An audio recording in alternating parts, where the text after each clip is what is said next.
Northwest Outdoorsman is presented by Worksharp. This week on the Northwest Outdoorsman, we're turkey and bear hunting in Northeast Oregon. And that is not a small cub. See the bear, Steve? Just boom. Got him.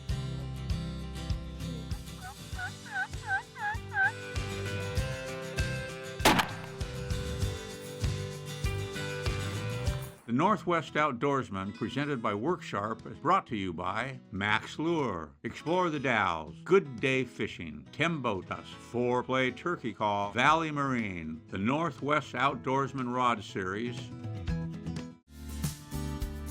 Spring bear and turkey hunting is a long tradition for the Harrod family, and they enjoy sharing these experiences with friends. The mountains and canyons of Northeast Oregon are a favorite place to camp and hunt. Matt Elliott and Steve Baker from Worksharp join the Harrods on a quest for turkey and black bear in this beautiful setting. The mountains are steep and the critters are elusive, but success is found and friendships are strengthened.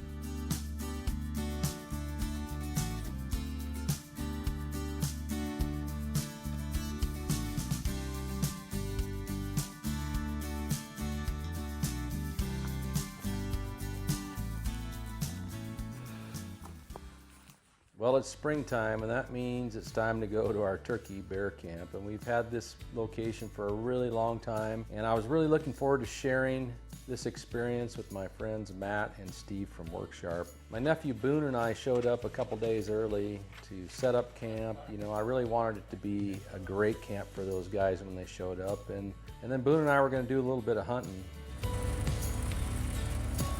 Coming down, man. We endured a couple of soggy days. We had a little bit of rain and a little bit of snow and sleet and all kinds of things.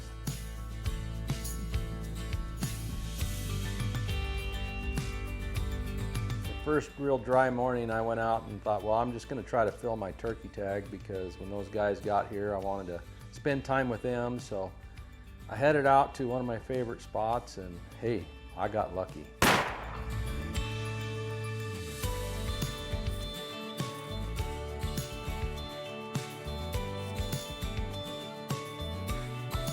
Scouted a couple spots looking for some bears, and I did spot one just briefly.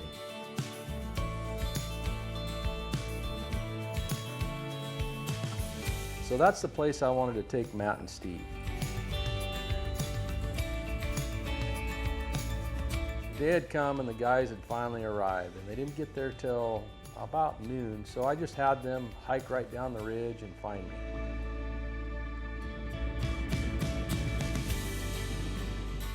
We drove from Medford to here. So we showed up trunk to tea and just grabbed all our stuff and immediately went bear hunting. Met Richie down on a little point that we ended up hunting 2 different evenings. We were in and out of camp in probably 15 minutes. Hiked all the way down this end of this ridge and bumped into Richie.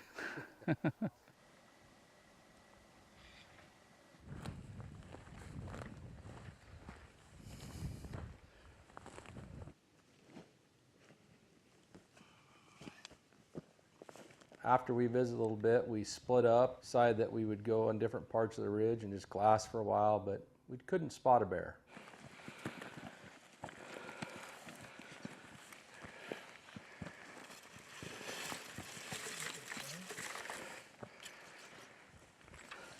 I did do a bunch of lunges yesterday. That was a mistake. We didn't see much the first night, so the next morning we slept in a little bit, got up at 6:30. So the guys I know that do a lot of bear hunting, they're usually not real hyped up to get up first thing in the morning, and I don't know if that's just a culture thing or if it's just not worth getting up for bears in the morning. I have no idea. I'm not an expert. Today is the day. All the bears have been waiting to come out. Yeah, ready? We're ready. Ready. All right, let's go. All right. There are lots of elk tracks here. Went back out to go do some bear hunting. Boone and Ronnie went to one side of a canyon. Matt, Richie, and I went to another side of the canyon. It was fun. It's the first time I'd hunted like that, so we could see the guys across.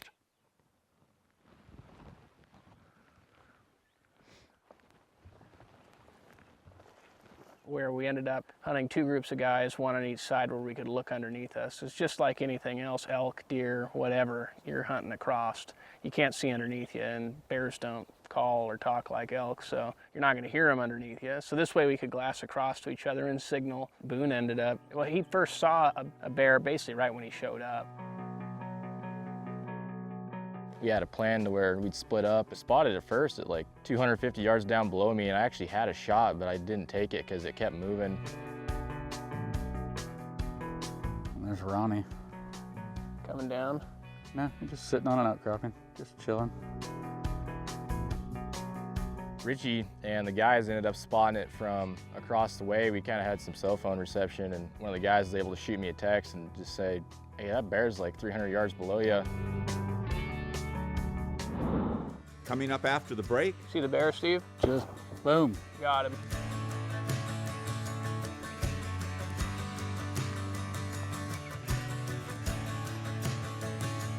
I just saw some. the Northwest Outdoorsman, presented by Worksharp, is brought to you by Max Lure, Explore the Dalles, Good Day Fishing, Valley Marine, the Northwest Outdoorsman Rod Series. This segment is brought to you by 4Play Turkey Call, what every Tom wants. Boone is closing in on a bear. This would be my 5th or 6th season hunting out here, I think. It's a fun place to hunt, man. It's cool. Intense country, that's for sure. Yeah, it was my 4th bear hunting in this part of Eastern Oregon.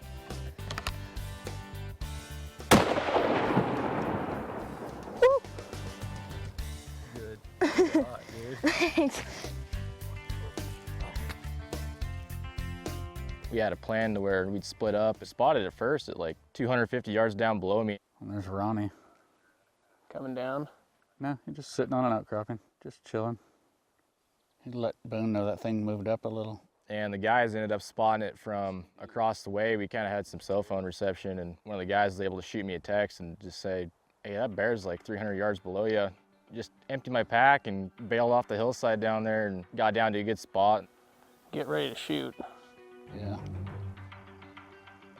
Yeah, now He's going to come around the top of that little outcropping though. 60, 70 yards. He's literally right. He's coming up that draw. Sat there for, it felt like forever. Finally, it showed himself and came up within 45 yards and downwind, frontal shot, and planted that bear in his tracks. Yep, he's in a scope. He's about to shoot. Let's see the bear. You see the bear, Steve? Just boom. Got him. I saw the bear flop. Are you kidding me? That was amazing. Yeah, I walked over and just barely saw the bear poke out. That's when I looked over to you guys. I can see him, he's moving up, and boom. It was exciting being on that side of the canyon and really watching. I've never had that experience to be able to tell somebody what's happening and connect the dots as that bear's coming up and telling Boone where to go. And we're all watching it through binoculars, and sure enough, the bear did exactly what we needed it to do. Boone was in a perfect spot, executed a deadly shot, just rolled that bear. That's the closest. It's funny because he spent all his time and money and, you know, preparing your gun to shoot 400, 500 yards plus and end up shooting a bear at like 50 yards. It's funny how it works. Wish I had a bow in my hand at that time, but. Find another one. I'm looking. Find yourself a bear. Find Steve a bear.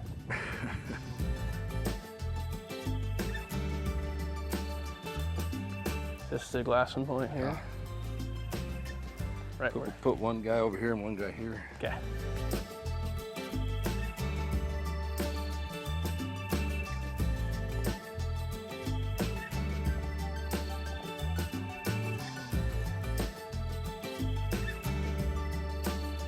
We never ended up seeing much other than a bunch of beautiful country on our side. That's good. I need to do more of this. And when we came back, had lunch, and then we went turkey hunting, which turkey hunting is one of my favorite things. That is my jam.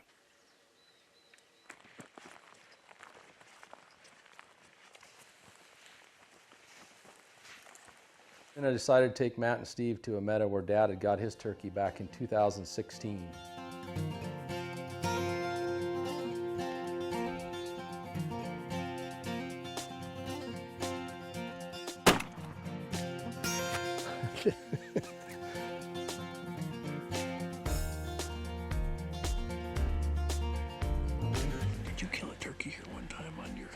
Yes. On your show. Right there. My dad killed it. On your show? Mhm. Yeah. Yeah. Look familiar? Yeah.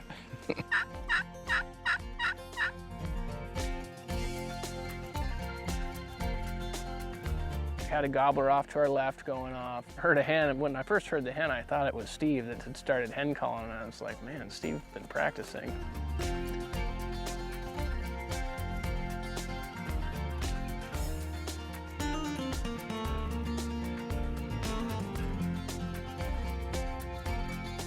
Got real excited when I had a hen come through. She tried to get all puffed up on us. Was hoping she had a gobbler right behind her, but wasn't our luck that day.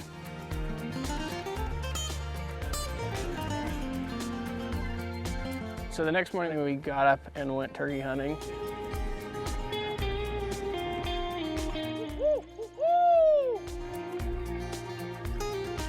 No love.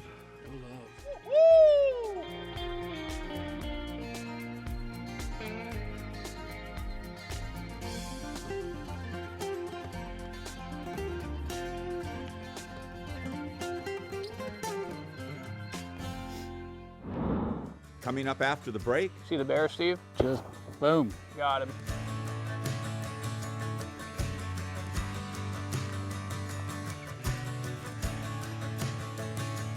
He just saw us. the Northwest Outdoorsman, presented by Worksharp, is brought to you by Max Lure, Explore the Dalles, Good Day Fishing, Timbotus, Foreplay Turkey Call, Valley Marine, the Northwest Outdoorsman Rod Series. Welcome back. The guys are in pursuit of an elusive gobbler, and later they look for bears.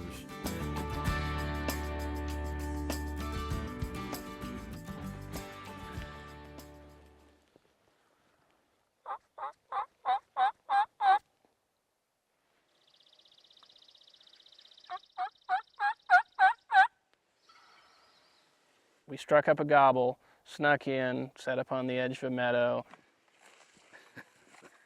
Gertie.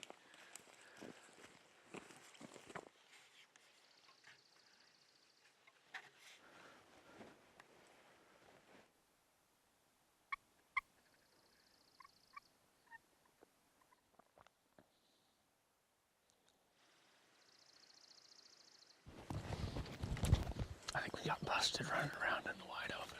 You think we did? Yeah, Looking up that corridor there? he was close. When he first gobbled, when that time of gobble, he was just right on the other side of that tree line over there. And probably just started making his way, and we ran out into this opening, and he just saw us, and then beat out that way and gobbled one last time and was gone. He sounded close. And with my hearing, if he sounds close, I guarantee you he's close. After we tried to get that gobbler, we decided to drive around some roads and strike another bird, but we just didn't have any luck, so it was time to go bear hunting. No, we did get close to the bird.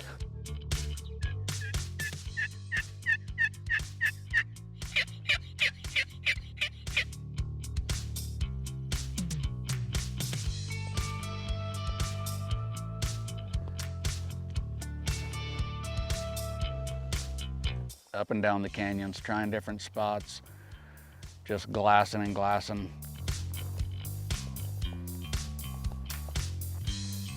You know, you get out on those hillsides and it's pretty hot, and there's lots of glassing for a long period of time, and I guess Matt just wanted to provide some shade.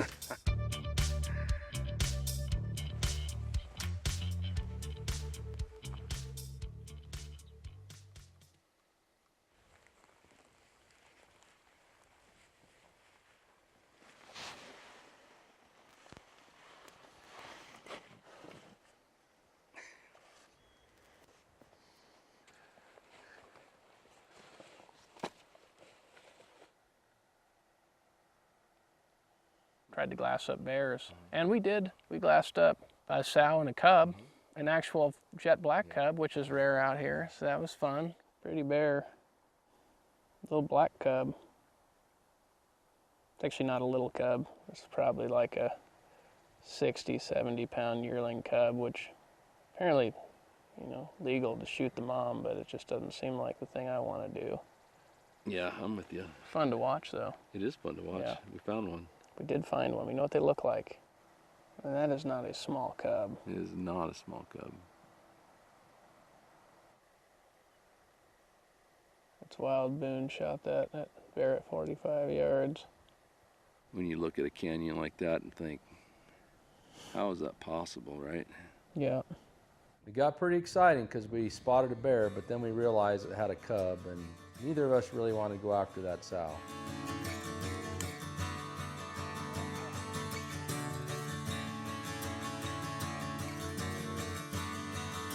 A lot of time hiking up and down ridges and hours worth of glassing.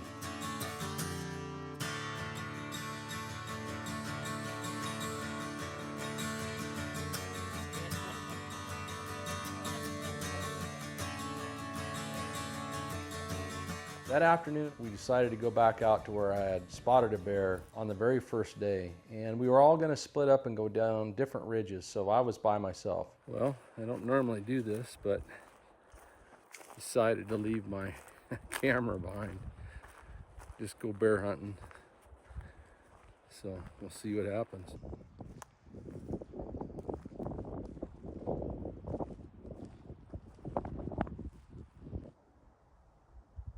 I hiked down this long ridge and planned to go clear down to the bottom where I had seen that bear in a meadow and just sat there and watched that evening.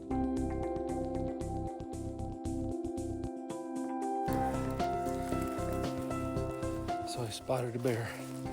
I'm trying to get on it. See if I can get over there.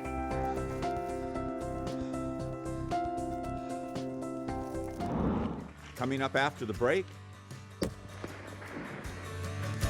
Now I gotta go up this damn hill.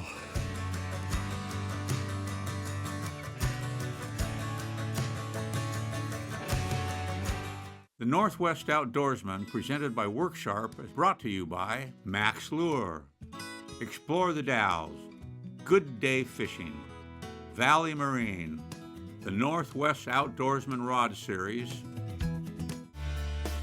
Welcome back. This segment is brought to you by Tembo Tusk, quick and easy outdoor cooking. The quest continues.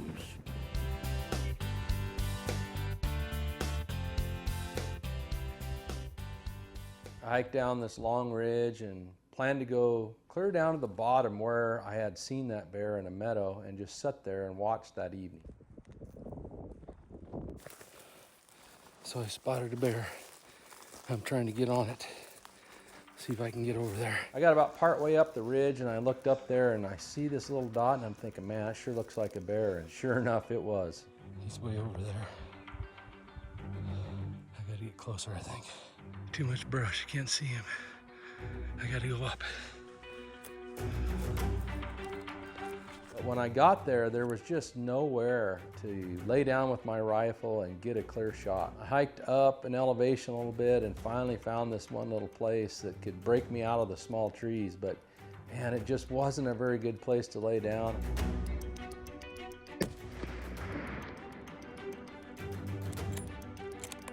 And we heard Richie, rifle report, trying to kill a bear. He said, I'm on a bear, you know, we heard him on the radio. I'm hiking back up to Steve, and I thought I heard my radio go off. Yep, so I missed. Gave me a second try, but he never would stop. And shot and missed again. Now I gotta go up this damn hill.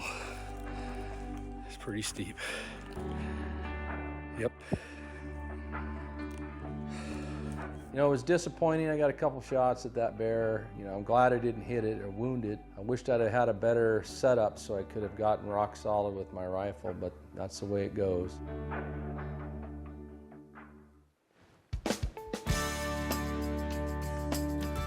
So this morning was our last chance for turkey hunting. Headed out to some spots where we'd heard birds in the days before.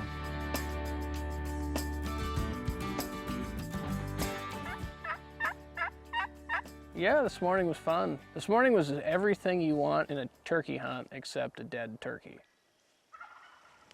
We went 4 miles chasing turkeys this morning. They stayed just out of our reach, kept setting up. We'd be close and call, and then they'd stop talking, and then we'd hear them, they'd be farther away. It's kind of sad, the last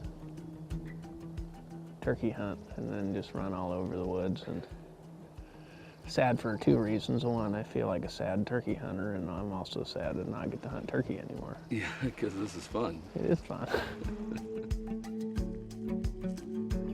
With Matt and Steve gone, my brother and I decided to give it one more try.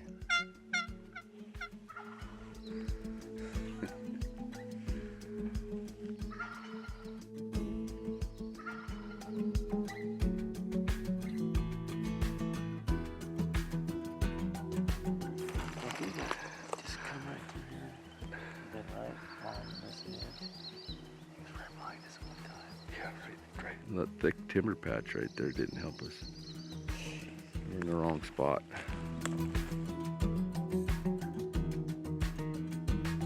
It's fun meeting guys like that and kind of have the same motive and drive to go out and hunt and want to hunt in this steep country. And I'm really glad that Matt and Steve came over to join us in our camp and be with our family and see what we do.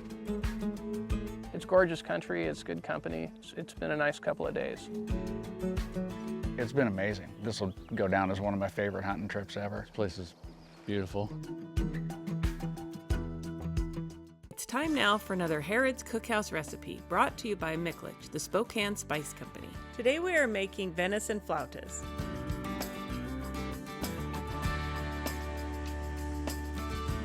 Start by browning ground bear, elk, deer, or other game meat in a skillet and season with Harrods Cookhouse Sunrise to Sunset and Finn & Field seasoning. Add onions and fry until translucent. Cool meat mixture and then add cream cheese, black beans, pepper jack cheese, green chilies, and mix well. Roll mixture in flour tortillas, brush with oil, and bake until crisp. Serve with Finn & Field sauce and enjoy. For this and other great fish and wild game recipes, visit the Harrod Outdoors website and YouTube channel. Get in front of them. Just about the time we'd think, no, probably just head back now. The birds are quiet now. I wanted to light off. Off we'd go. We'd go running out through the woods, try to catch up to them, do another setup, get a couple gobbles out of them, and they'd shut up again. Get back up, they'd gobble again, and we'd go after them again. I think by the time we finally stopped, we were a little over 2.5 miles in.